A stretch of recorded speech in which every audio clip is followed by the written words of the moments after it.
வணக்கம். Thank you for your constant support.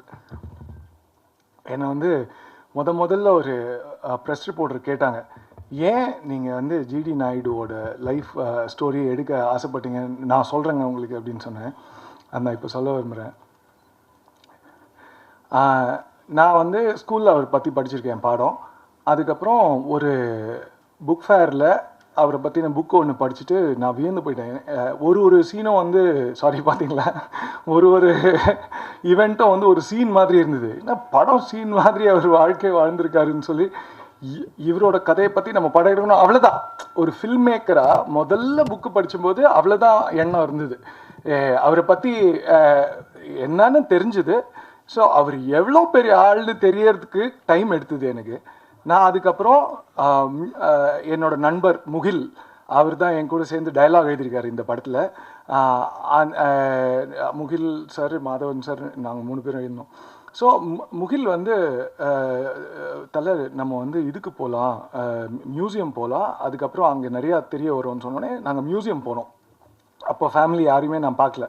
So நாங்கள் museum போனதுக்கப்புறம், மியூசியம் போனால் புக்கு படித்ததை விட ஒரு 50 மடங்கு மேலே இன்ஃபர்மேஷன் இருக்குது, அவரை பற்றி தெரிஞ்சுக்க முடிஞ்சது. என்னது இவ்வளோ பெரிய ஆளாகிறன்னு சொல்லி எனக்கு கொஞ்சம் அங்கே வந்து இது நம்ம பண்ண முடியுமா, யோசிச்சது கரெக்டாக முதல்ல இவரை பற்றி படம்னு நினச்சி.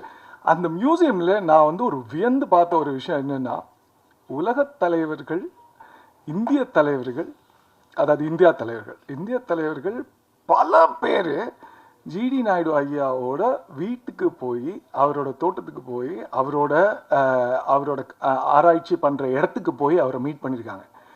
ஜிடி நாயுடு வெளியில் போயிருக்காரானா இல்லை, அவங்க எல்லாரும், அதாவது நான் சொல்கிறது காந்திஜி அவர்கள், அம்பேத்கர் அவர்கள், பெரியார் அவர்கள், நேரு அவர்கள், இந்திரா காந்தி அவர்கள், கருணாநிதி அவர்கள், நான் நிற்க முடியாது, எவ்வளோ பேர் அவரோட இடத்துக்கு வந்திருக்காங்க. இதில் வந்து பெரியார் அவர்கள் வந்த அந்த இடத்துக்கு மத தலைவர்கள் வந்திருக்காங்க, படித்தவங்க வந்த இடத்துக்கு சாமானியர்கள் வந்திருக்காங்க, அறிவாளிகள் மேதைகள் வந்த இடத்துக்கு ஸ்டூடெண்ட்ஸ் வந்திருக்காங்க.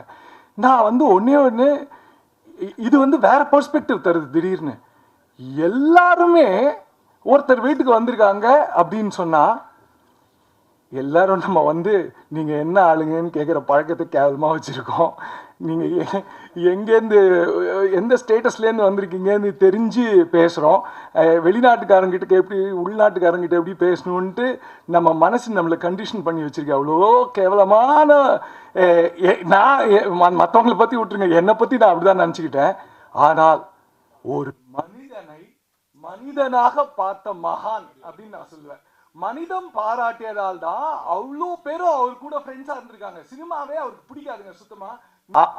அவருக்கு சுத்தமாக சினிமாவே பிடிக்காது. ஏன்னா அவர் திட்டுவாராமா. அவரோட சினிமா நண்பர்கள் பல பேர் இருந்திருக்காங்க. ஜெமினி கணேசன் அவர்கள்லேருந்து, எம்ஆர் ராதா, என்எஸ் கிருஷ்ணன் அவர்கள்லேருந்து, பத்மினி அவர்கள்லேருந்து, ஜி ராமநாதன் அவர்கள்லேருந்து நான் எக்கச்சக்கமான ஃபோட்டோஸ் பார்த்துருக்கேன். எனக்கு லிஸ்ட்டு நிறுத்த முடியல.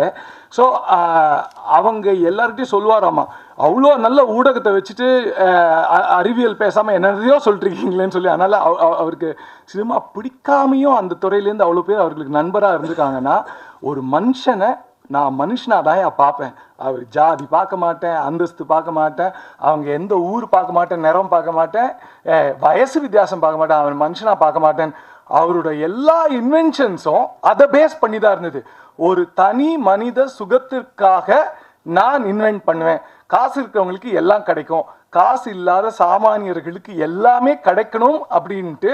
அதாவது அவரோட இன்னோவேஷன்ஸ் நீங்கள் பார்த்தீங்கன்னா, ஒரு வெளிநாட்டுக்காரங்க இல்லைன்னா பணக்காரங்க யூஸ் பண்ணக்கூடிய ஒரு ரேசராக இருக்கட்டும், அதை எக்ஸாம்பிளாக எடுத்துக்கிறேன் நான். அதை வந்து சாமானியர்கள் யூஸ் பண்ணணும். அதாவது இப்போ என்ன காமர்ஸில் என்ன பண்ணுவாங்க, நீங்கள் ஒரு விஷயத்த வாஷிங் மிஷின் வாங்கினா கூட ஒரு மாதத்துக்கு கடந்து ஏன்னு ஃபோன் பண்ணி கேட்டால், அது நீங்கள் சர்வீஸ் பண்ணணும் சார் அப்படின்வாங்க. அவங்க தெளிவாக வச்சுருப்பாங்க, இந்த காலகட்டத்துக்கு இவ்வளோ ஓடணும், இதுக்கப்புறம் நாங்கள் உள்ளே வரணும், நீங்கள் இஎம்ஐ கட்டணும் அதுக்குன்னு சொல்லி, ஏஎம்சி போடணும்னு சொல்லி. ஆனால் அது எதுவுமே இல்லாமல் டியூரபிலிட்டி ஃபார் எவர் வரணுன்ட்டு ஒரு பிளேடு 3 தடவை ஷேவ் பண்ணக்கூடிய அளவுக்கு தயாரித்து கொண்டு இருந்த காலத்தில் 20 தடவை ஷேவ் பண்ண, 30 தடவை ஷேவ் பண்ணக்கூடிய ஒரு பிளேடை தயாரிச்சார். ஏன்னா சாமானியன் வாங்கி அவனுக்கு காசுலாம் ரெக்கரிங் எக்ஸ்பென்ஸ் இருக்கக்கூடாதுன்னு ஒரு எண்ணத்தில் அவ்வளோ பெரிய மகான் அவர். நான் மகான் தான் கூப்பிடுவேன் அவர். எனக்கு ஏன்னா அவர் மனுஷனை தாண்டி போயிட்டாரு அவர். ஸோ அவரை பற்றி இந்த படம் எடுக்க எனக்கு பேருதவியாக இருந்த வர்கீஸ் மூலன் பிக்சர்ஸ், வர்கீஸ் மூலன் சார் அவர்கள், விஜய் மூலன் அவர்கள், மேடி சார் அவர்கள், சரிதா மாதவன் அவர்கள், என் ப்ரொடியூசர்ஸ்க்கு முதல்ல நன்றி சொல்லிக்கிறேன். எனக்கு எல்லாத்தையும் மேலே மேடி சார் வந்துட்டு இந்த படம் எஸ் சொல்லன்னா கண்டிப்பாக அதுக்கு அது நகர்ந்திருக்காது. ஆனால் அது வந்து என்னோட காயின், ரெட் காயின், என்னோட ஸ்ட்ரைக்கர் வந்து அரவிந்த் சார் தான். அது ஏன்னா நான் வந்து முதல்ல வேற ப்ரொடியூசர் தான் பண்ண வேண்டியதாக இருந்தது. அவங்கக்கிட்ட கதை சொல்லும்போது அந்த கதை கேட்குற இலாக்கா வச்சுருந்தார் அவர். அதில் இருந்தவர் ஒருத்தர் தான் அரவிந்த் சார். அரவிந்த் சார் வந்துட்டு கதை கேட்டுட்டு கிட்ட வந்து பேசினார். எல்லாருக்கும் பேர் தானே தெரியும், அவர் யாருன்னு எனக்கு எப்படி தெரியும், கேமரா பின்னாடி இருந்தால் எனக்கு எப்படி மூஞ்சி தெரியும். அதனால நான் போயிட்டு சார் எஸ் சார் அப்படின்னு, நீ கமர்ஷியல் படம் மாதிரி எழுதியிருக்கேன் அப்படின்னாரு. சார் நான் எழுதலை சார், அது ஜிடி நாயுடு வாழ்ந்தது சார், அவர் அப்படி தான் வாழ்ந்திருக்காரு, அதை நான் சும்மா எழுதியிருக்கேன் அவ்வளோதான் அப்படின்னு சொன்னேன். இல்லை ரொம்ப நல்லா வந்திருக்குன்னு. இவர் என்ன நம்மகிட்ட வந்து பேசினே இருக்காரு, என்ன வேணும் இருக்கு அப்படிதான் சார் நினச்சேன் ஃபஸ்ட்டு. அதுக்கப்புறம் வந்து சார் வந்து சரி நீ இந்த விஷயத்த நான் ஃபேமிலி கிட்ட பேசுறேன்னு. என்னது அப்படின்னா, இல்லை எனக்கு அவங்க ஃப்ரெண்ட்ஸ்னாரு. கம்மான் இவரை போய் விட்டமே நான் அப்படியே டைட்டாக பிடிச்சிட்டேன். அப்போலேருந்து இப்போ வரைக்கும் அவர் தான் ஃபேமிலி கிட்ட எடுத்துகிட்டு போயிட்டு கதை சொல்ல சொன்னாங்க. ஃபேமிலிக்கு பிடிச்சதுன்னு தெரிஞ்சோடனே எனக்கு கைகாலெலாம் உதறது, என்ன உண்மைதானான்னு கிள்ளி பார்த்துக்கிட்டேன். அதுக்கப்புறம் மேடி சார் கூப்பிட்டு போனாங்க. மேடி சார் கிட்ட வந்து லீலா பேலஸில் நான் கதை சொன்னேன். எனக்கு நல்லா ஞாபகம் இருக்குது. மேடி சார் வந்து எந்த விதமான ஒரு எக்ஸ்பிரஷனை காமிக்கவே மாட்டார். சினிமாவில் அவ்வளோ எக்ஸ்பிரஸ் பண்ணுறாரு, கதை கேட்கும்போது ஒரு எக்ஸ்பிரஷன் இல்லைன்னு செம்ம டென்ஷனாக இருக்கும். அப்புறம் நான் கரெக்டாக எக்ஸிட் ஆகும்போது மட்டும் குட் பிராதோ அப்படின்னு சொல்லிட்டு இங்கே ஒரு தட்டினாரு. அப்போ தான் தெரிஞ்சுது பிடிச்சிருக்குன்னு சொல்லி. அதுக்கப்புறம் நான் வந்து ஒரு 2.5 ஹவர்ஸ்க்கு ஒரு 2 hour 40 minutesக்கு ஒரு ஆடியோ புக் மாதிரி படம் ஃபுல்லாத்தையும் நெரேட் பண்ணி, டயலாக்ஸும் நெரேட் பண்ணி, அதில் வந்து மியூசிக் போட்டு எஃபெக்ட்ஸ்லாம் போட்டு, ஏன்னா எல்லாருக்கும் போய் நெரேட் பண்ணணுன்னு சினிமாவில் எனக்கு தெரியும், பல டைரக்டர் ஃப்ரெண்ட்ஸ் சொல்லியிருக்காங்க. அது எனக்கு சோம்பேறித்தனம், அதனால் இதை போய் ப்ளே பண்ணி காமிச்சினா ஈஸியாக இருக்கும்னு சொல்லி. ஆனால் மேடி சார் வந்து அது பார்த்துட்டு அது கேட்டுட்டு என்கிட்ட ஒன்று சொன்னார். கிருஷ்ணா, இதில் ஒரு பெரிய விஷயம் என்னென்னா, எனக்கு ஆக்டராக இந்த கதை பிடிச்சதோட செகண்டரியாக ப்ரொடியூசராக என் கண்ணு முன்னாடி நீ ஃபுல் கதையை நிறுத்திட்ட, எனக்கு எவ்வளோ செலவழிக்கணும் எல்லாமே தெரியுது. ஒரு சினிமானா ஒரு பகுதி மட்டும் இல்லை, உங்கள் எல்லாருக்கும் தெரியும் பல பகுதிகள் இருக்குது. ப்ரொடியூசராகவும் I will have to get into இட்னு சொல்லி ஹி காட் இம்ப்ரெஸ்ட் அண்ட் இந்த சான்ஸ் கொடுத்தாரு. ரொம்ப தேங்க்ஸ் சார்.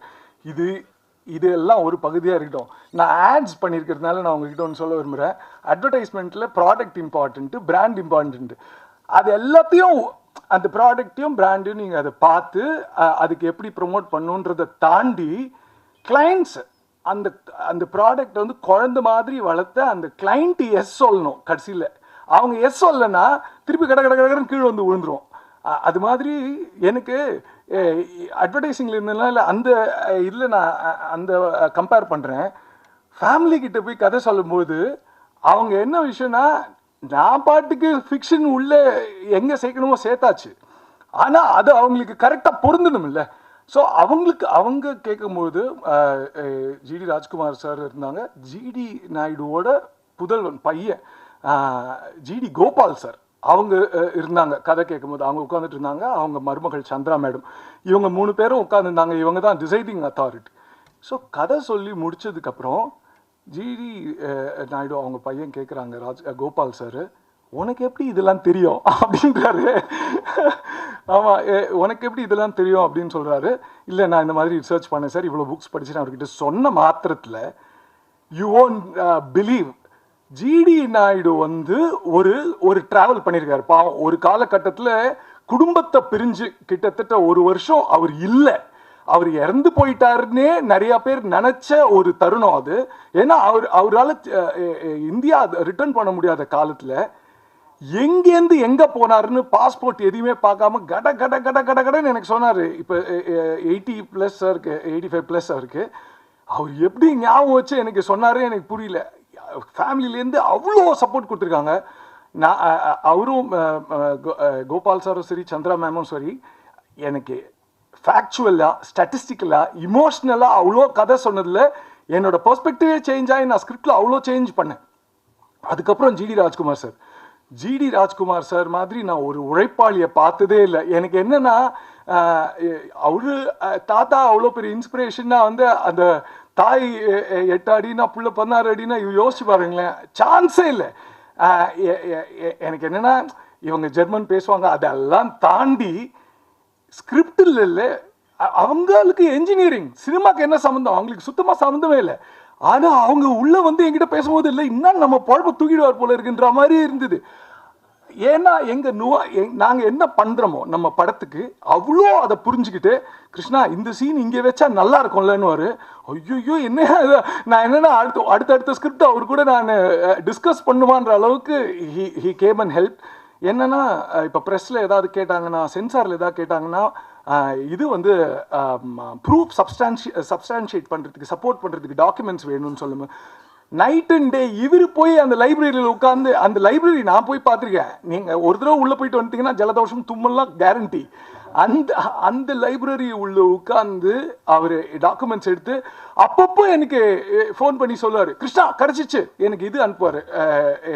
அதே மாதிரி எங்களுக்கு பென்ஸ் போய் ஜிடி நாயுடு அவங்க கூட கொலாபரேட் பண்ணுறதுக்கான அந்த இதில் பென்ஸ் கிட்ட என்ஓசி வாங்கியிருக்காங்க sir. Thank you so much sir. அது பிக் ஏன்னா அவங்க பேர் நம்ம படத்தில் மென்ஷன் பண்ணணும்னா அவங்க எவ்வளோ உலக பிரசித்தி பெற்ற ஒரு பிராண்டு, அவங்கக்கிட்ட என்ஓசி வாங்கியிருக்காங்க. Thank you so much sir. என்னோட பார்ட்னர் பற்றி சொல்லணும், என் ஸ்க்ரீன் பிளே கூட சார் அப்படி ஆரம்பிக்கிறேன் சார். மேடி சார் எனக்கு வந்து ஒரு பாகியம் தான் சொல்லணும். ஏன்னா நான் எல்லா இன்டர்வியூலையும் சொன்னேன், எனக்கு வந்து ஜிடி நாயுடு அவர்களுக்கும் மேடி சாருக்கு அவர்களுக்கும் ஒரு பேரலல் ட்ரா பண்ணலாம் நீங்கள். ஏன்னா 2 பேருக்குமே ஆட்டோமொபைலில் இன்ட்ரெஸ்ட் இருக்கும். அதெல்லாம் தாண்டி இல்லை ஒரு விஷயத்தை ஜிடி நாயுடு சார் நான் பற்றி படிக்கும்போது அதுதான் சாமானியர்களுக்கு போய் சேரணும், எல்லாம் பெரிய தாட்ஸ். ஆனால் அதை பர்ஃபெக்ஷனோட பண்ணும். ஒரு விஷயத்தை நான் பர்ஃபெக்ஷனோட பண்ணாதான் அது போய் சேரும். பர்ஃபெக்ஷன்னா எல்லாத்துலேயுமே, கம்யூனிகேஷன்லேயும் பர்ஃபெக்ஷன் வேணும். மேடி சார்கிட்ட நான் எவ்வளோ கற்றுக்கிட்டேன்னா அது வந்து நான் சொல்கிறது கடுகு அளவு, கற்றுக்கிட்டது கடல் அளவு, இன்னும் பத்தலை. அவர்கிட்ட நிறைய நான் ஒர்க் பண்ணோம். அவர் டைரக்ட் பண்ணும்போது கூட திருப்பி போய் அசிஸ்டண்ட்டாக ஜாயின் பண்ணுறதுக்கு நான் தயங்க மாட்டேன். ஏன்னா நான் அவ்வளோ கற்றுக்கிட்டேன். அது ஏன் அப்படின்னு நான் சொல்கிறேன், ஒரு ஒரு ஒரு ஒரு சீனாக இருக்கட்டும், ஒரு டைலாகாக இருக்கட்டும், மொத்த படத்தையும் ஞாபகம் வச்சுப்பார், மொத்த கேரக்டர்ஸையும் எல்லா கேரக்டர்ஸையும் ஞாபகம் வச்சுப்பார். அதில் அணுகுவார். சார் இந்த சீனுக்கு இப்படி போட்டால் மாசா இருக்கும் சார், இது ஒர்க் ஆகும் சார். இல்லை மாசா கிருஷ்ணா, அந்த வார்த்தையை கட் பண்ணி தூக்குவார். மாசா இருக்கட்டும், சீன் மாசா வரட்டும், அது நல்லது தான். ஆனால் நம்ம அப்படி அப்ரோச் பண்ணக்கூடாது. அதை இந்த கேரக்டர்ஸ் எல்லாரும் என்ன பண்ணுது, அவங்களோட கன்சிஸ்டன்சி என்ன, இந்த சீன் என்ன பண்ணுது, இந்த நேரத்தில் எந்த மூட் வருது அப்படின்னு சொல்லிட்டு நிஜமாக சொல்கிறேன். அப்புறம் அவர் வந்து பேர் போடும்போது என் பேர் கீழே போட்டுக்கோ ஸ்க்ரீன் பிளேலன்னு சொன்னார். எனக்கு அது மேலே தான் போடணும். ஏன்னா it's not just that, like இவ்வளோ அனுபவத்தை வந்து அவர்கிட்டேருந்து ஈஸியாக டேப் பண்ணி எடுக்க முடியும் இந்த ப்ராஜெக்ட்லன்னா I am feeling really grateful sir. Thank you so much. Thank you. அப்புறம் சத்யராஜ் சார் அவர்கிட்ட போய் நான் கதை சொல்லும்போது நான் சொல்லிட்டேன், சார் நீங்கள் வந்து கதை பிடிச்சிருக்கு இல்லை, கேரக்டர் பிடிச்சிருக்கு இல்லை, அதெல்லாம் என்னால் நான் அதெல்லாம் விட்டுறேன். நீங்கள் இந்த படத்தை ஒத்துக்கிட்டே ஆகணும். என்ன நீங்கள் மண்ணின் மைந்தன், நீங்கள் இல்லாமல் என்னால் பட முடியாது. நீங்கள் முதல்ல ஓகே சொல்லிட்டு நான் அப்புறம் கதையெல்லாம் சொல்கிறேன். அந்த லெவலுக்கு அவர் வீட்டில் போயிட்டு நான் கதை சொன்னேன். லக்கிலி சத்யராஜ் சாருக்கு ரொம்ப பிடிச்சிது. சார் வந்து ஒரு எக்ஸ்ட்ராடினரி கேரக்டர் பண்ணியிருக்காரு. நான் எவ்வளோ சார் நான் பார்த்து ரசிச்சிருக்கேன், என் படத்தில் உண்மையிலே ரொம்ப ரசிச்சிட்டேன். ஏன்னா ஒரு டெக்னிக்கல் பர்சனாக சார் ப்ளே பண்ணியிருக்காரு. ஸோ அது வந்து ரொம்ப இன்ட்ரெஸ்டிங்காக இருக்கும் அவரோட தொடக்கமே இந்த படத்தில். அப்புறம் ஜெயராம் சார் பற்றி சொல்லணும்னா, ஜெயராம் சார் வந்து இது வரைக்கும் இந்த ஷேடில் தமிழில் பண்ணதே இல்லை. அது என்கிட்டே சொன்னார், சார் கிருஷ்ணா நான் மலையாளத்தில் இந்த ஷேடில் பண்ணியிருக்கேன், தமிழில் நான் பண்ணதே இல்லை அப்படின்னு சொன்னார். அண்ட் ஜெயராம் சார் வந்து வெளுத்து வாங்கிட்டார் கடைசி வரைக்கும். அதாவது இப்போ எப்படின்னா நம்மளே வந்து நம்ம ஃப்ரெண்ட்ஸ் நம்மக்கிட்ட சொல்லி கேட்டிருப்போம், என்னடா மாறிட்ட அப்படின்னு சொல்லிட்டு. என்ன மாறிட்டேன்னா, இல்லை எனக்கு காலத்துக்கு ஏற்ற மாதிரி என் வயசுக்கு ஏற்ற மாதிரி எனக்கு ஒரு முதிர்ச்சி வரும்ல, அதான் அந்த மாதிரி ஜெயராம் சாரோட கேரக்டர் வந்து ரொம்ப அழகாக எவால்வ் ஆகும் படத்தில். அது நீங்கள் பார்த்தீங்கன்னா தெரியும். அண்ட் துஷாரா வந்துட்டு நான் துஷாரா கிட்ட ஒரு கெஃபேல போயிட்டு இதை நான் எக்ஸ்பிளைன் பண்ணும்போது அவங்ககிட்ட சொல்லிட்டேன், இங்கே பாருங்க எனக்கு போல்டாக ஒரு கேரக்டர் வேணும், ஆனால் அந்த போல்ட்னஸை வெளியில் தெரியாமல் ஒரு கம்போஸ்டாக இருந்து ஒரு போல்ட்னஸ் வேணும் அப்படின்னு அவங்க அப்படியே பார்த்தாங்க, என்ன சொல்ல வரேன்னு சொல்லி. அதையும் தாண்டி தமிழ் பேசணும். ஏன்னா எங்களுக்கு சிங் சவுண்ட் எங்கள் படம் அதனால் லைவ் சவுண்டாக இருக்கும்போது தமிழ் பேசி நடிக்கிற நடிகர்கள் தான் எங்களுக்கு வேணும். அதில் வந்து இந்த கேரக்டருக்கும் பொருந்தி தமிழும் நல்லா பேசி நல்லா அதில் ரொம்ப நீங்கள் பார்த்தீங்கன்னா தெரியும், ரொம்ப ஸ்வீட்டாக she has acted it out like. So அந்த மாதிரி தான் வேணும்னு சொல்லி அது என்னென்னா, இந்த முதல்ல யானையை பிடிக்கணும் ஒரு கதை இருக்குல்ல, அது உடும்பு பிடி மாதிரி எல்லாரையும் பிடிச்சி விடாமல் நாங்கள் நீங்கள் தான் வேணும்னு சொல்லி கேட்டிருந்தோம். அண்ட் பிரியாமணி மேம் வந்து செம்ம ஸ்வீட்டாக வந்து எனக்கு ஸ்க்ரீன் ப்ரெசன்ஸ்லாம் கூட இல்லை, இந்த கேரக்டருக்கு பயங்கர இம்பார்ட்டன்ட் இருக்குது, நான் வரேன் அப்படின்னு சொன்னாங்க. அதித்தியும் அதான், அதித்தி வந்து ஆக்சுவலாக வேற எரா படத்தில், அவங்களுக்கும் இந்த படம் நடக்கிற டைமுக்கும் சம்மந்தமே இல்லை. அது ஒரு ரொம்ப நல்ல character, you should watch it. And இவர் வந்து ஏன் நீங்கள் ரிவீல் பண்ணலன்னு தெரியல உங்கள் கேரக்டரை.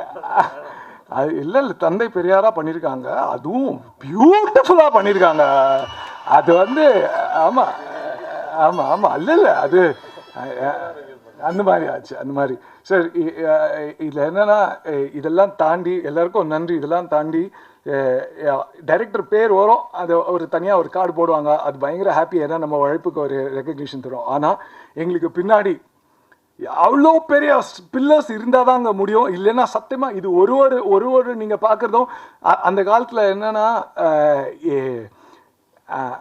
இந்த துணி போடுறோம்ல நம்ம, அது வந்துட்டு அந்த காலத்தில் இப்போ மாதிரி பொல்யூஷன்லாம் கிடையாதுங்க, மரம் அவ்வளோ மரம் இருந்தது. அதனால் அந்த துணியெல்லாம் அந்த காலத்தில் திக்காக தான் போடுவாங்க. பாவம் எல்லாரும் திக்காக துணி போட்டு அந்த வேர்வையில் நடித்தாங்க. ஆனால் குழுன்னு இருக்க மாதிரி நடிக்கணும், ரொம்ப கஷ்டம். அதை வந்து எங்கால் ஜிஷாத் ஷம்ஷுதீன் ஃபுல் ரிசர்ச் பண்ணி ஒரு காஸ்டியூமும், ஜிஷாத் அமேசிங் ஒர்க்கு. நான் வந்து can you please come Jishad, please I want to call everyone. Sir please sir,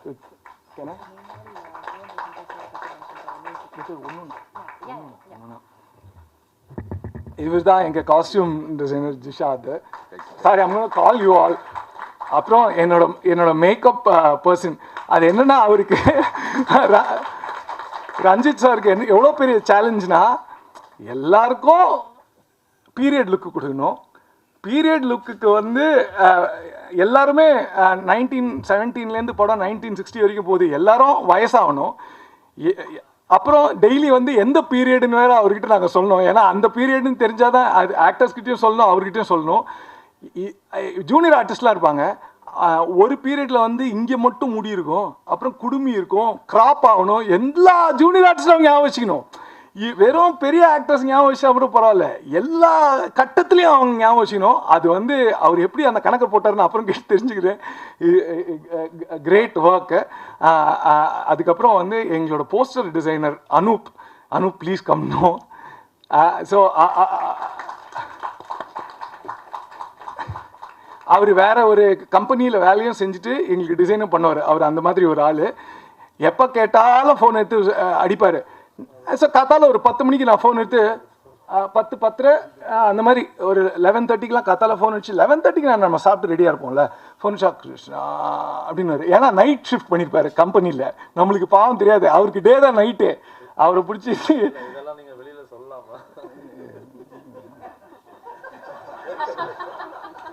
நான் வாங்கின அடி தான் சொல்லக்கூடாது, அது அப்புறம் நீங்கள் சொல்லிக்கங்க. ஸோ அதனால் thank you so much.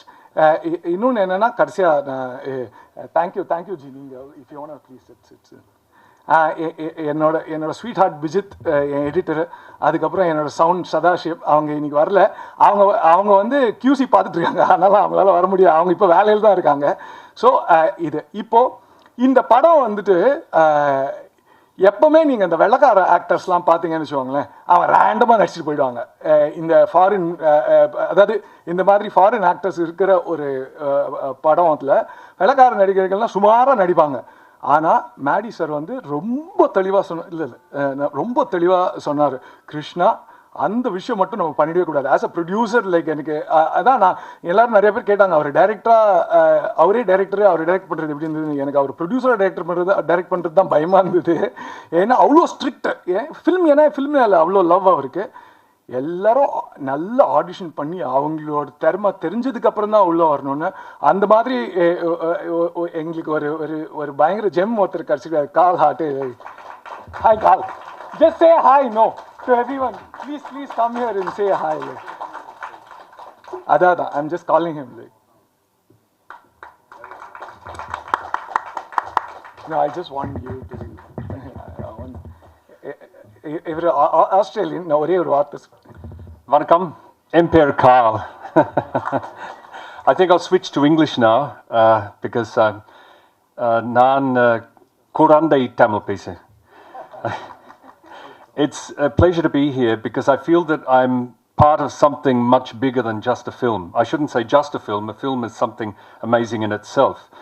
But what is greater is that this is about one of the greatest Indians of the last century, if not the last two centuries, I should say.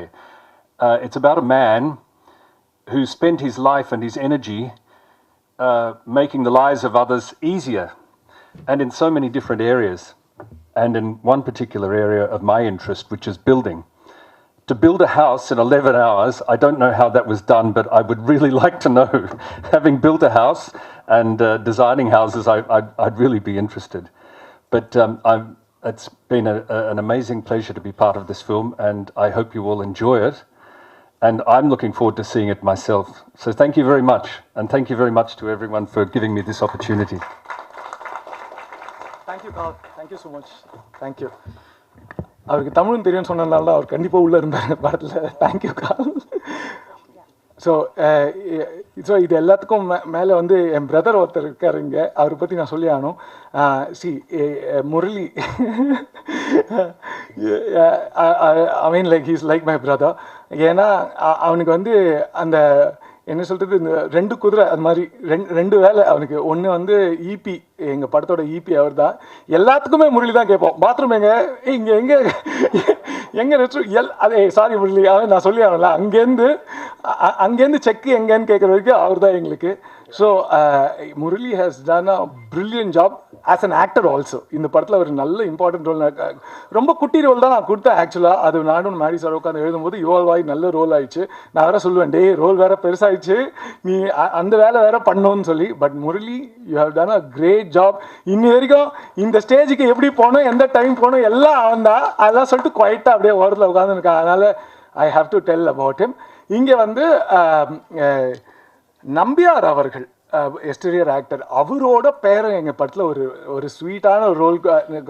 அது எனக்கு ஃப்ரெண்டுக்கு ஃப்ரெண்டாக தெரிஞ்சதுனால அவரை கூப்பிட்டு, please நீங்கள் தப்பாக நினச்சிக்காதீங்க, எனக்கு இந்த ரோல் வந்து படத்தில் சின்னதாக இருந்தால் கூட ஜிடி நாயுடுவோட உற்ற நண்பர் அவர். அந்த ரோலில் நடிச்சிருக்காரு. Deepak come on say hi. No, Deepak Nambiar அவர்களோட கிராண்ட்சன்.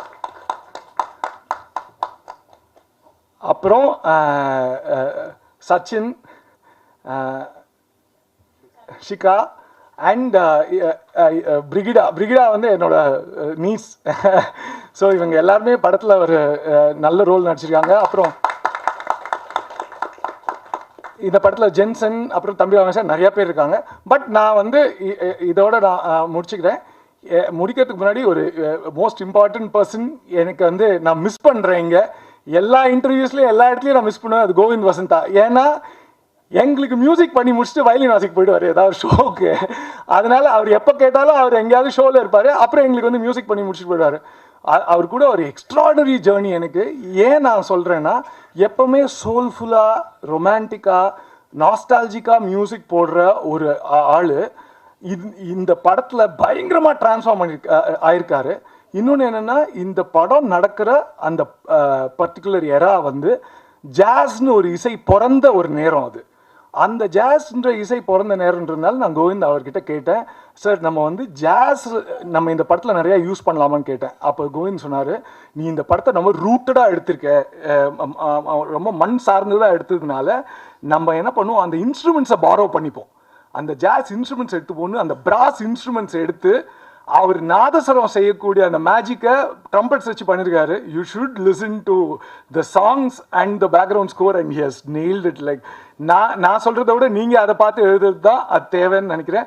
Thank you so much. நன்றி, வணக்கம்.